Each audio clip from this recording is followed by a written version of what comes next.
पूज्याय राघवेन्द्राय सत्यधर्मरताय च। ಸಮ ತುಂಬಾ ಮಹಿಮೆ ಇದೆ ಶ್ರೀ ಗುರು ರಾಘವೇಂದ್ರ ರಾಯರ ಬಗ್ಗೆ ಮಾತಾಡಬೇಕಾದ್ರೆ ಮೈಯೆಲ್ಲ ಜುಮ್ಮನಂತೆ ಕೂದಲೆಲ್ಲ ಎದ್ದು ನಿಂತ್ಕೊಳ್ಬಿಡುತ್ತೆ.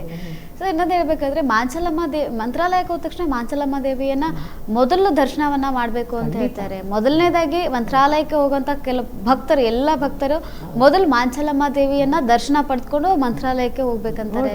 ಅದರಲ್ಲೂ ಫಸ್ಟ್ ಅಮ್ಮನವ್ರಿಗೆ ಮಡ್ಲಕ್ಕಿ ಕೊಡ್ಲೇಬೇಕು. ಹೌದು, ಯಾಕೆಂದ್ರೆ ಈಗ್ಲೂ ಸಹ ಮಡ್ಲಕ್ಕಿನ ರಾಯರು ಮಠದಿಂದ ಅಮ್ಮನವ್ರಿಗೆ ಮಡ್ಲಕ್ಕಿ ಕೊಡ್ತಾರೆ. ರಾಯರು ಮಠದಲ್ಲೇ ಇದ್ದಾರೆ ಅಮ್ಮನವರು, ಇದ್ರೇನು ಸಹ ಮಡ್ಲಕ್ಕಿ ಕೊಡ್ತಾರೆ. ಯಾಕೆ ಆ ಊರಲ್ಲಿ ಇರೋಂಥ ಒಂದೊಂದು ಹೆಣ್ಮಗನು ಬಂದು ಮಡ್ಲಕ್ಕಿ ಇಸ್ಕೋತಾರೆ ಸ್ವಾಮಿ ಹತ್ರ, ಸಿರೆ ಜಾಗಿಟ್ ಕೊಡ್ತಾರೆ ಸ್ವಾಮೀಜಿಯವರು.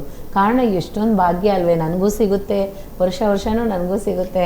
ಅದು ನಾನು ಮಾಡಿರೋಂಥ ಪುಣ್ಯ, ನನ್ನ ತಾಯಿ ತಂದೆ ಜನ್ಮ ಕೊಟ್ಟಿರೋದಕ್ಕೇನೆ ಇಲ್ಲಿ ಬಂದು ಕೂತ್ಕೊಂಡು ಆ ಭಗವಂತನ ಬಗ್ಗೆ ಹೇಳೋದಕ್ಕೆ ಒಂದು ಚಾನ್ಸ್ ನನಗೂ ಸಿಕ್ಕಿದೆ. ಖಂಡಿತ ನಿಮಗೂ ಎಲ್ರಿಗೂ ಸಿಗಬೇಕು ಅಂತ ನಾನು ರಾಯರ ಬಗ್ಗೆ ಯಾರು ಬೇಕಾದರೂ ಹೇಳ್ಬೋದು. ಬನ್ನಿ, ನಾನು ಸಹ ದೀಕ್ಷೆಗಳು ಕೊಡೋಕ್ಕೆ ಎಲ್ಲನೂ ಏರ್ಪಾಟ್ ಮಾಡ್ತೀನಿ. ಖಂಡಿತ ನನಗೇನು ಕಲೆ ಭಗವಂತ ಕೊಟ್ಟಿದ್ದಾರೋ ಅದನ್ನು ಚಿಕ್ಕ ಚಿಕ್ಕ ಮಕ್ಕಳಿಗೆ ಕೊಡಬೇಕು ಅಂತ ನಾನು ಆಸೆ ಪಡ್ತೀನಿ. ಅದಾದಷ್ಟು ಬೇಗ ಆಗಬೇಕು ಅಂತ ಭಗವಂತನಲ್ಲಿ ಸಂಕಲ್ಪ ಮಾಡಿದ್ದೀನಿ. ನೀವು ಸಹ ಮಾಡಿ ಅವ್ರನ್ನ ಕೂಡಿಸೋದಕ್ಕೆ ಎಲ್ಲ ಸ್ಥಳನೂ ಸಹ ನೀವು ಎಲ್ಲರೂ ಸೇರಿ ನೋಡಿ. ಒಬ್ಬರೇ ಕೂತ್ಕೊಂಡು ತಾಳ ಹಾಕಿದ್ರೆ ಅದಕ್ಕೆ ತಾಳ ಅಲ್ವಂತೆ, ಅದಕ್ಕೆ ಚಪ್ಪಾಳೆ ಅಂತಾರೆ. ಎಲ್ಲರೂ ಕುತ್ಕೊಂಡು ತಾಳ ಹಾಕಿದ್ರೆ ಅದು ಭಜನೆ ಅಂತಾರೆ. ನೋಡಿ, ಅದೇ ಹೇಳೋದು, ಎಲ್ಲರೂ ಕುತ್ಕೊಂಡು ನಾವು ಭಜನೆ ಆಡ್ತಾ ಇದ್ರೆ ಆ ಭಗವಂತನಿಗೆ ಹೋಗಿ ಮುಟ್ತಂತೆ. ಅದಕ್ಕೋಸ್ಕರನೇ ಹೇಳೋದು, ಹರೇ ಕೃಷ್ಣ ಕೃಷ್ಣ ಕೃಷ್ಣ ಹರೇ ಹರೇ, ಹರೇ ರಾಮ ರಾಮ ರಾಮ ಹರೇ ಹರೇ. ನೋಡಿ, ಯಾವ ರೀತಿ ಬೇಕಾದರೂ ಆ ಭಗವಂತನ ಕರಿತಾನೇ ಇರ್ಬೋದು. ಆ ಕೂಗು ಅವರಲ್ಲಿ ಹೋಗಿ ಸೇರ್ತು ಅಂದರೆ ಓಡ್ ಬಂದ್ಬಿಡ್ತಾರಂತೆ. ಆ ಥರ ಗುರುವೇ ಶರಣಂ. ಸಮ ಹೇಳ್ತಿದ್ದೀವಿ, ರಾಘವೇಂದ್ರ ರಾಯರ ಬಗ್ಗೆ ಮಾತಾಡ್ಬೇಕಾದ್ರೆ ಎಲ್ಲ ರೋಮಾಂಚನ ಆಗುತ್ತೆ, ನಮ್ಗೆ ಎಲ್ಲ ಸ್ಪರ್ಶ ಆಗ್ತಾ ಇರುತ್ತೆ ಅನ್ಸುತ್ತೆ. ಯಾವ್ದೋ ರೀತಿಯಾಗಿ ಆಶೀರ್ವಾದ ಮಾಡ್ತಾ ಇದ್ದಾರೆ ಮಾತಾಡ್ತಾ ಅನ್ಸುತ್ತೆ. ಇನ್ನು ನೀವು ಸ್ವತಃ ಶ್ರೀ ಗುರು ರಾಘವೇಂದ್ರ ರಾಯರು ಸ್ವತಃ ನಿಮ್ಗೆ ದರ್ಶನವನ್ನ ಕೊಟ್ಟಿದ್ದಾರೆ ಅನ್ನೋದು ನೀವು ಹೇಳ್ತಾ ಇರ್ತೀರ. ಸೊ ಗೊತ್ತಾಗುತ್ತೆ ನಿಮ್ಮ ಮಾತಲ್ಲಿ ರಾಘವೇಂದ್ರ ರಾಯರು ನಿಮ್ಮ ಮನದಲ್ಲಿ ನೆಲೆಸಿದ್ದಾರೆ ಅನ್ನೋದು ಗೊತ್ತಾಗ್ತಾ ಇದೆ. ಅಮ್ಮ, ಯಾವ ರೀತಿಯಾಗಿ ಶ್ರೀ ಗುರು ರಾಘವೇಂದ್ರ ರಾಯರು ಇವಾಗ ಅಂದ್ರೆ ಧ್ಯಾನಕ್ಕೆ ಕೂತಿರ್ತಾರೆ, ನಿಮ್ಗೆ ಗೊತ್ತಾಗ್ತಿರುತ್ತೆ ಅಂತ ಹೇಳ್ತೀರಾ. ಸೊ ಇವಾಗ ಯಾವ ರೀತಿಯಾಗಿದ್ದಾರೆ, ಯಾವ ರೀತಿಯಾಗಿ ಧ್ಯಾನ ಮಾಡ್ತಾ ಇದ್ದಾರೆ, ಭಕ್ತರನ್ನ ಯಾವ ರೀತಿಯಾಗಿ ಆಶೀರ್ವದಿಸ್ತಾ ಇದ್ದಾರೆ ಅನ್ನೋದನ್ನ ತಿಳಿಸ್ಕೊಂಡು. ಖಂಡಿತ ನೋಡಿ, ರಾಘವೇಂದ್ರ ಸ್ವಾಮಿ ಮೂಲ ರಾಮದೇವ್ರನ್ನ ನೆನೆಸ್ಕೊಂಡು ತಪಸ್ ಮಾಡ್ತಾ ಇದ್ದಾರೆ. ಆ ತಪಸ್ ಮಾಡೋ ಅಂಥ ಸಮಯದಲ್ಲಿ ಆ ಶ್ರೀರಾಮಚಂದ್ರ ಅಯೋಧ್ಯೆಯಿಂದ ಆ ಕ್ಷಣ ಮಾತ್ರದಲ್ಲಿ ಬಂದು ಆ ಭಗವಂತ ನೋಡಿ ಮೈಯೆಲ್ಲ ಜುಮ್ಮೊಂದೈತೆ. ಆ ಭಗವಂತನ ನೆನೆಸ್ತಾ ಇದ್ರೆ ನಿಜವಾಗ್ಲೂ ಹೇಳ್ತೀನಿ, ಒಂದು ಜೇನುತುಪ್ಪ 1 ಲೀಟ್ರ್ ಕುಡಿದ್ರೆ ನಮ್ಗೆ ಹೆಂಗಿರುತ್ತೆ ಆ ಥರ ದೇಹ, ಮನಸ್ಸು, ಆತ್ಮ ಎಲ್ಲ ಬೆರ್ತೋಗ್ಬಿಡುತ್ತೆ. ಹಾಗಾಗಿ ಆ ಭಗವಂತನಲ್ಲಿ ಅವರು ಪ್ರಾರ್ಥನೆ ಮಾಡ್ತಾ ಆ ಭಗವಂತನಲ್ಲಿ ಐಕ್ಯ ಆಗ್ಬಿಡ್ತಾರಂತೆ ಶ್ರೀರಾಮಚಂದ್ರ ಮೂರ್ತಿ.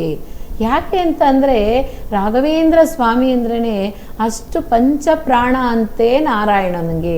ಯಾಕೆ ನಾರಾಯಣನಿಗೆ ತುಂಬ ಇಷ್ಟ ಅವರಂದರೆ ಅಂತ ಕೇಳಿದ್ರೆ, ನೋಡಿ, ಅವರು ಶಂಖಕರ್ಣನಾಗಿ ಹುಟ್ಟಿದಾಗ್ಲೇ ಅವರು ವೈಕುಂಠದಲ್ಲಿ ನಾರಾಯಣನ ಪೂಜೆ ಮಾಡಿದಂಥವ್ರು. ಎಲ್ಲರೂ ಈಗ ನಾವು ವೈಕುಂಠಕ್ಕೆ ಹೋಗ್ಬೇಕು ಅಂತೀವಿ, ಆದರೆ ವೈಕುಂಠನ ದರ್ಶನ ಮಾಡಿ ವೈಕುಂಠದಲ್ಲೇ ಪೂಜೆ ಮಾಡಿ ಬಂದಿದ್ದಾರೆ ಈ ಪ್ರಪಂಚಕ್ಕೆ. ಹಾಗಾದ್ಮೇಲೆ ಆ ಭಗವಂತ ನೋಡಿ ವೈಕುಂಠಕ್ಕೆ ಹೋಗೋರ್ನೆಲ್ಲ ಶುದ್ಧತೆ ಮಾಡ್ತಾ ಇದ್ದಾರೆ ನಮ್ಮ ರಾಯರು. ಹಾಗಾಗಿ ಆ ಕೂತ್ಕೊಂಡು ಅವ್ರು ಧ್ಯಾನ ಮಾಡ್ತಾ ಇರೋದು ಆ ಶ್ರೀರಾಮಚಂದ್ರ ಮೂರ್ತಿನ, ಅದೇ ನಾರಾಯಣನೇ. ಅವರಿಂದನೇ ಏನು ಬೇಕೋ ಅದು ಗಳಿಸ್ಕೊತಾ ಇದ್ದಾರೆ, ಗಳಿಸ್ಕೊಂಡು ಇದೆಲ್ಲನೂ ನಮಗೆ ಕೊಡ್ತಾ ಇದ್ದಾರೆ. ನೋಡಿ ಎಷ್ಟು ಅದೇ ರೀತಿ ಒಂದು ದಿನ ನಿಮ್ಮ ಮುಂದೆ ವಿಡಿಯೋ ಎಲ್ಲ ಮಾಡಿ ಖಂಡಿತ ನಿಮ್ಮ ಮುಂದೆ ಇಡ್ತೀನಿ. ಇದೇ ನಾನಾಗವೇ ರಾಘವೇಂದ್ರ ರೂಪದಲ್ಲಿ ನಾನಾಗವೇ ಮಾಡಿ ಅದನ್ನು ಯಾವ ರೀತಿ ಅವ್ರು ಕೂತಿದ್ದಾರೆ ಬೃಂದಾವನದ ಒಳಗಡೆ, ಯಾವ ರೀತಿ ಅವ್ರಿಗೆ ನಿಜ ಬೃಂದಾವನ ಆಯಿತು, ಬೃಂದಾವನ ಪ್ರವೇಶ ಆದರೂ ಎಷ್ಟು ಸ್ಟೆಪ್ ಅವ್ರಿಗೆ ಇಟ್ಟಿದ್ದಾರೆ ಎಲ್ಲನೂ ಆದಷ್ಟು ಬೇಗ ನಿಮ್ಮ ಮುಂದೆ ವಿಡಿಯೋ ಮಾಡಿ ಖಂಡಿತ ಒಂದು ದಿವಸ ತೋರಿಸ್ತೀವಿ. ಅದು ನಮ್ಮ ಸ್ಪೀಡ್ ನ್ಯೂಸ್ ಚಾನಲ್ ಮುಖಾಂತರ ಖಂಡಿತ ನೀವು ಕಣ್ ತುಂಬ್ಕೊಬೋದು. ಆದಷ್ಟು ಬೇಗ ನಮ್ಮ TV ಚಾನಲ್ ಸಹ ಪ್ರಪಂಚ ಎಲ್ಲ ಕಡೆಗೂ ಖಂಡಿತ ಕಣ್ ತುಂಬಿಸ್ಕೋಬೇಕು ಅಂತ ಆಸೆ ಪಡ್ತೀನಿ. ಹಾಗಾಗಿ ನೋಡಿ, ಆ ಭಗವಂತನ ಬಗ್ಗೆ ಹೇಳ್ತಾ ಹೋದರೆ 1 ಅಲ್ಲ 2 ಅಲ್ಲ 3 ಅಲ್ಲ 4 ಅವರ್ ಆದ್ರೂ ಸಾಲದೇ ಇಲ್ಲ. ಅದಕ್ಕೋಸ್ಕರನೇ ನನಗೆ ಒಂದು ಆಸೆ ಇದೆ. ಏನು ಅಂತಂದರೆ, ನಾವು ರಾಯರ ಬಗ್ಗೆ ಹೇಳ್ತಾ ಹೇಳ್ತಾ ಹೇಳ್ತಾ ಒಂದು ಸೆಕೆಂಡು ಸಹ ವಿಶ್ರಾಂತಿ ತಗೋಬಾರ್ದು.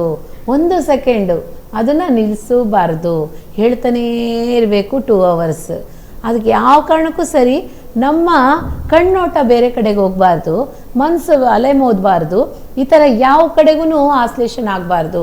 ಅದೇ ರೀತಿ ಒಂದೇ ಜಾಗದಲ್ಲಿದ್ದು ಆ ಭಗವಂತನ ವಿಷಯ ಹೇಳ್ತಾನೇ ಹೋಗ್ಬೇಕು, ನಾನ್ ಸ್ಟಾಪ್ ಹೇಳ್ತಾನೇ ಇರಬೇಕು ಅನ್ನೋ ಒಂದು ಆಸೆ ನನಗಿದೆ. ಖಂಡಿತ ಆದಷ್ಟು ಬೇಗ ಅದು ಹೇಳ್ತೀನಿ ನಾನು ಗುರುವಾರ. ಆದರೆ ನನಗೆ ಇನ್ನೊಂದು ವಿಷಯ ಏನು ಅಂತಂದರೆ, ಆ ಭಗವಂತ ಯಾವ ರೀತಿ ಕೂತಿದ್ದಾರೆ, ಯಾವ ರೀತಿ ಧ್ಯಾನ ಮಾಡ್ತಾ ಇದ್ದಾರೆ, ಆ ಧ್ಯಾನ ಪವರ್ ಹೇಗಿದೆ, ನಾವು ಹೋಗಂಥವ್ರಿಗೆ ಹೇಗೆ ಸೂಕ್ಷ್ಮ ಸಿಗುತ್ತೆ, ಆ ಸೂಕ್ಷ್ಮೆಯಿಂದ ನಮಗೇನೆಲ್ಲ ಬಲ ಇದೆ, ಆ ಬಲದಿಂದ ನಾವೇನೆಲ್ಲ ಪಡ್ಕೋಬೋದು, ಪಡ್ಕೊಂಡಿದ್ದ ಹೇಗೆಲ್ಲ ಉಳಿಸ್ಕೋಬೋದು, ಉಳಿಸಿದ್ದನ್ನೇ ಹೇಗೆಲ್ಲ ದಾನ ಮಾಡ್ಬೋದು, ದಾನ ಮಾಡಿದ್ರೆ ನಮಗೆ ಧರ್ಮ ಯಾವ ರೀತಿ ಬರುತ್ತೆ, ಆ ಧರ್ಮ ವಂಶ ಪೂರ ಯಾವ ರೀತಿ ಕಾಯುತ್ತೆ, ಖಂಡಿತ ನಿಮ್ಮ ಮುಂದೆ ಇಡ್ತೀನಿ. ನೋಡಿ, ನಿಜ ಹೇಳ್ತೀನಿ, ನಾನು ಅಲ್ಲೋಗ್ಬಿಟ್ಟಿದ್ದೀನಿ, ಇಲ್ಲಿ ಬಂದು ಕೂತಿರ್ತೀನಿ ಅಷ್ಟೇ, ನನ್ನ ದೇಹ ಇಲ್ಲಿರುತ್ತೆ, ನನ್ನ ಆತ್ಮ ಪೂರ ರಾಯರ ಹತ್ರ ಇರುತ್ತೆ, ನನ್ನ ಮನಸ್ಸು ಇಲ್ಲಿ ಬಂದು ಕೂತ್ಕೊಂಡಿದ್ರೆ ಸಾಕು, 1 ಸೆಕೆಂಡ್ ಪ್ರದಕ್ಷಿಣೆ ಮಾಡಿಬಿಡುತ್ತೆ. ಹಾಗಾಗಿ ಇಷ್ಟು ಹೇಳೋದಕ್ಕೂ ಶಕ್ತಿ ಕೊಟ್ಟಿರೋ ಆ ಭಗವಂತನಿಗೆ ಕೋಟಿ ಕೋಟಿ ಕೋಟಿ ನಮನ. ಅದೇ ರೀತಿ ಕೋಟಿ ಕೋಟಿ ನಮಸ್ಕಾರಗಳು. ನನ್ನ ತಾಯಿ ತಂದೆಗೆ ನನಗೆ ಕೊಟ್ಟಂಥ, ನನ್ನ ತಾಯಿ ತಂದೆ ಜನ್ಮ ಕೊಟ್ಟಂಥ ತಾಯಿ ತಂದೆಗೆ ಕೋಟಿ ಕೋಟಿ ನಮಸ್ಕಾರಗಳು. ಅದರಲ್ಲೂ ನಾನು ಹುಟ್ಟಿದಂಥ ಊರು ರೈಲ್ವೆಗೊಲ್ಲಳ್ಳಿ, ನೆಲಮಂಗಲ ತಾಲೂಕು. ನಾನು ಎಲ್ಲಿ ಹುಟ್ಟಿ ಎಲ್ಲಿ ನನಗೆ ಆ ಭಗವಂತ ಸಿಕ್ಕಿದ್ರು, ಆ ಸಿಕ್ಕಿದ ಮೇಲೆ ನಾನು ಏನೆಲ್ಲ ಸಾಧನೆ ಮಾಡಿದ್ದೀನಿ, ಖಂಡಿತ ಬೇಕಾದಷ್ಟು ಕಷ್ಟ ಅನುಭವಿಸಿದ್ದೀನಿ. ಎಲ್ಲ ರೀತಿ ನಾನು ಅನುಭವಿಸಿರೋ ಕಷ್ಟ ಈ ಥರ ಇಲ್ಲ ಅಂತ ಹೇಳೋಕ್ಕೆ ಸಾಧ್ಯನೇ ಇಲ್ಲ. ಎಲ್ಲ ರೀತಿ ಅನುಭವಿಸಿದ್ದೀನಿ. ಆದರೆ ಆ ಭಗವಂತ ಬರ್ತಾ ಬರ್ತಾ ಬರ್ತಾ ಬರ್ತಾ ಶುದ್ಧತೆ ಮಾಡ್ತಾನೇ ಇರ್ತಾರೆ ನೋಡಿ. ಜಳ್ಳೆ ಮಾಡಿ ಮಾಡಿ ಮಾಡಿ ಯಾವ್ದು ಗಟ್ಟಿನೋ ಅದನ್ನು ಕೂರಿಸ್ಕೊತಾರೆ, ಯಾವ್ದು ಜಳ್ಳಾಗಿದೆಯೋ ಅದನ್ನು ಬಿಟ್ಬಿಡ್ತಾರೆ. ಹಾಗಾಗಿ ಆ ಭಗವಂತನ ಆಶೀರ್ವಾದ ಇತ್ತು ಅಂದರೆ ಖಂಡಿತ ಎಲ್ಲನೂ ಶ್ರೇಷ್ಠನೇ ನೋಡಿ. ಸತ್ಯ ನಿತ್ಯ ರಾಘವೇಂದ್ರ ಸ್ವಾಮಿ ನಂದಾದೀಪ ಹಚ್ಚಿ ನಿಮ್ಮ ಬಾಳು ಸಹ ನಂದಾದೀಪ ಆಗಲಿ. ಅದೇ ರೀತಿ ಭಗವಂತನ ಆಶೀರ್ವಾದ ಸದಾಕಾಲ ಎಲ್ಲ ಜೀವರಾಶಿಲೂ ಇರಲಿ ಅಂತ ಪ್ರಾರ್ಥನೆ ಮಾಡ್ತೀನಿ. ಗುರುವೇ ಶರಣು. ಧನ್ಯವಾದಗಳಮ್ಮ. ನಮಗೆ ಶ್ರೀ ಗುರು ರಾಘವೇಂದ್ರ ರಾಯರ ಬಗ್ಗೆ ಮತ್ತೆ ಅಲ್ಲಿ ಮಾಂಚಲಮ್ಮ ದೇವಿಯನ್ನು ಯಾಕೆ ದರ್ಶನ ಮಾಡಬೇಕು ಮೊದಲನ್ನ ತಿಳಿಸ್ಕೊಟ್ರಿ. ಒಂದು ಕರೆ ಇದೆ, ಮೊದಲು ಮಾತಾಡೋಣ. ಹಲೋ ಹಲೋ, ನಮಸ್ಕಾರ. ಹಲೋ ಹಲೋ ಸರ್, ನಮಸ್ತೆ ಸರ್. ನಮಸ್ತೆ ಸರ್, ನಿಮ್ಮ ಹೆಸರು? ನಮ್ಮ ಹೆಸರು ನಾಗರಾಜ್ ಅಂತ. ಎಲ್ಲಿಂದ ಕರೆ ಮಾಡ್ತಾ ಇದ್ದೀರಾ ಸರ್? ರಾಯಚೂರಿಂದ. ಓಕೆ ಸರ್, ಮಾತಾಡಿ. ಗುರು ಮಾತಾ ಇದ್ದಾರೆ, ಮಾತಾಡಿ ಸರ್. ನಮಸ್ತೆ, ಗುರುವೇ ಶರಣಂ. ಜೈ ಶ್ರೀರಾಮ್. ಹೇಳಿ. ಸೊ ನಮ್ಮ ತಾಯಿಯವ್ರಿಗೆ ಆರಾಮಿಲ್ಲ. ಓಕೆ. ಅದು ಬರೀ ಬ್ಲಡ್ ಕಮ್ಮಿ ಆಗೋದು, ಊಟ ಸೇರಲ್ಲ ಅನ್ನೋದು ಮಾಡ್ತಾರೆ. ಅವ್ರಿಗೆ ಕ್ಯಾನ್ಸರ್ ಇರೋ ಥರ ಕಾಣಿಸ್ತಾ ಇದೆ. ಇಮ್ಮಿಡಿಯೇಟಾಗಿ ನೀವು ಹೋಗಿ ನೋಡಬೇಕು. ಏನ್ ಮೇಡಮ್? ಕ್ಯಾನ್ಸರ್ ಇರೋ ಥರ ಕಾಣಿಸ್ತಾ ಇದೆ, ಇಮ್ಮಿಡಿಯೇಟಾಗಿ ಹೋಗಿ ನೋಡ್ಬೇಕು ನೀವು. ದೇವ್ರಿಗೆ ಹೋಗೋದಕ್ಕಿಂತ ಫಸ್ಟ್ ಡಾಕ್ಟ್ರ್ ಹತ್ರ ಹೋಗಿ. ದೇವ್ರನ್ನ ಆಮೇಲೆ ದರ್ಶನ ಮಾಡಿ, ಫಸ್ಟ್ ನಿಮ್ಮ ತಾಯಿನ ಡಾಕ್ಟ್ರ್ ಹತ್ರ ಕರ್ಕೊಂಡು ಹೋಗ್ಲೇಬೇಕು. ಬ್ಲಡ್ ಕ್ಯಾನ್ಸರ್ ಆಗೋದಕ್ಕೆ ವಾಯ್ಪಿದೆ. ಬ್ಲಡ್ ಏರ್ಸ್ಯಾರ. ಕರ್ಕೊಂಡೋಗಿ ನೀವು ಫಸ್ಟ್ ಅಲ್ಲಿ ನೋಡ್ಕೊ ಬನ್ನಿ. ಮತ್ತೆ ಇನ್ನೊಂದು ದಿವಸ ನಾನು ಕರೆ ಮಾಡಿ ಖಂಡಿತ ಮಾತಾಡ್ತೀನಿ ನಿಮ್ಮ ಹತ್ರ. ನನ್ನ ನಂಬರ್ ತೊಗೊಳ್ಳಿ, ಮಾತಾಡಿ. ಅದೇ ರೀತಿ ರಾಯರಿಗೆ ಕೋರಿಕೆ ಇಡಿ. ಅಲ್ಲೇ ಮಂತ್ರಾಲಯ ನಿಮಗೆ 1/2 hour ಸಹ ಆಗಲ್ಲ, ನೀವು ಕಾರ್ ತೊಗೊಂಡೋದ್ರೆ. ಖಂಡಿತ ಹೋಗಿ ಬನ್ನಿ. ಆ ಭಗವಂತನಲ್ಲಿ ಒಂದು ನಂದಾದೀಪ ಹಚ್ಬಿಟ್ಟು ಕೋರಿಕೆ ಇಟ್ಬಿಟ್ಟು ಬನ್ನಿ. ಈ ಥರ ನಮ್ಮ ತಾಯಿಗೆ ಒಳ್ಳೇದಾಗಬೇಕು ಅಂತ.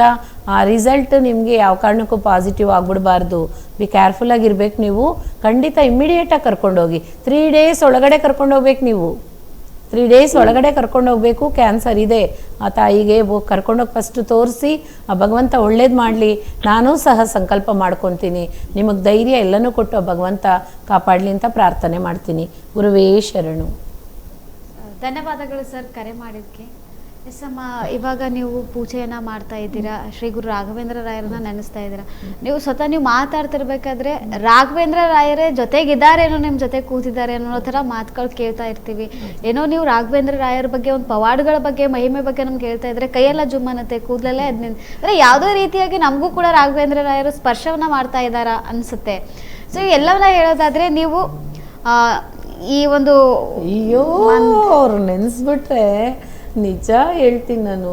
ಅಪ್ಪ ಗುರುವೇ, ಅಷ್ಟು ಅಪಾರ ಸಾಧ್ಯನೇ ಇಲ್ಲ. ಹೌದಮ್ಮ. ಮಾತೇ ಬರಲ್ಲ ಬಿಡಿ, ಅವ್ರು ನೆನೆಸ್ಬಿಟ್ರೆ ಅಷ್ಟು ಒಂದು ಮಹಿಮೆ ಇದೆ, ಹೇಳಕ್ ಸಾಧ್ಯನೇ ಇಲ್ಲ. ಹೇಳ್ರಿ. ನೀವು ರಾಘವೇಂದ್ರ ರಾಯರ ಬಗ್ಗೆ ಮಾತಾಡ್ತಿರ್ಬೇಕಾದ್ರೆ ಅವ್ರ ಬಗ್ಗೆ ತುಂಬಾನೇ ಮಗ್ನರಾಗ್ಬಿಡ್ತೀರಾ, ರಾಘವೇಂದ್ರ ರಾಯರಲ್ಲೇ ವಿಲೀನ ಆಗ್ತಾರಂತಲ್ಲ ಆ ರೀತಿಯಾಗಿ ನೀವು ಆಗ್ಬಿಡ್ತೀರಾ. ಸೊ ಇನ್ನೋದಾದ್ರೆ ರಾಘವೇಂದ್ರ ರಾಯರ ಬಗ್ಗೆ ನೀವು ಮಾತಾಡ್ತಾ ಇರ್ಬೇಕಾದ್ರೆ ಇನ್ನೂ ಪವಾಡಗಳು ಜಾಸ್ತಿ ಇದೆ. ಸ್ವತಃ ನೀವು ಹೇಳ್ತಿರ್ಬೇಕಾದ್ರೆ ಗೊತ್ತೇ, ನೀವು ಮಾತಾಡ್ತಿರ್ಬೇಕಾದ್ರೆ ಕಣ್ಣಲ್ಲಿ ನೀರು ಬರುತ್ತೆ, ಅಷ್ಟೊಂದು ಐಕ್ಯರಾಗಿದ್ದೀರಾ ಆ ರೀತಿ ಅನಿಸ್ಬಿಡುತ್ತೆ ನಮಗೆ. ಸೊ ಇನ್ನೂ ಹೇಳೋದಾದ್ರೆ ರಾಘವೇಂದ್ರ ರಾಯರ ಬಗ್ಗೆ ಪವಾಡಗಳ ಬಗ್ಗೆ ನಮ್ಗೆ ಇನ್ನೂ ಹೆಚ್ಚು ತಿಳಿಸ್ಕೊಡಿ ಅಮ್ಮ. ಖಂಡಿತ ಹೇಳಬೇಕು ಅಂದರೆ ನೋಡಿ, ಭಗವಂತನ ಬಗ್ಗೆ ಹೇಳಬೇಕು ಅಂದರೆ ಖಂಡಿತ ನನ್ನನ್ನು ಏನು ಕಾರಿಸ್ಕೊಂಡಿದ್ದಾರೆ ನಂಗೆ ಗೊತ್ತಿಲ್ಲ. ಅಂದರೆ ನಮ್ಮ ತಾಯಿ, ನಮ್ಮ ಮಕ್ಕಳು, ನಮ್ಮ ಯಜಮಾನರಾಗಲಿ, ನನ್ನ ಮಕ್ಕಳಾಗಲಿ ಯಾವಾಗಲೂ ನನ್ನ ಬಗ್ಗೆ ನಾನೇ ಹೇಳ್ಕೊಬಾರ್ದು. ಅದು ನನಗೆ ಯಾವಾಗಲೂ ಇಷ್ಟ ಇಲ್ದಿರ ಇರೋಂಥದ್ದು.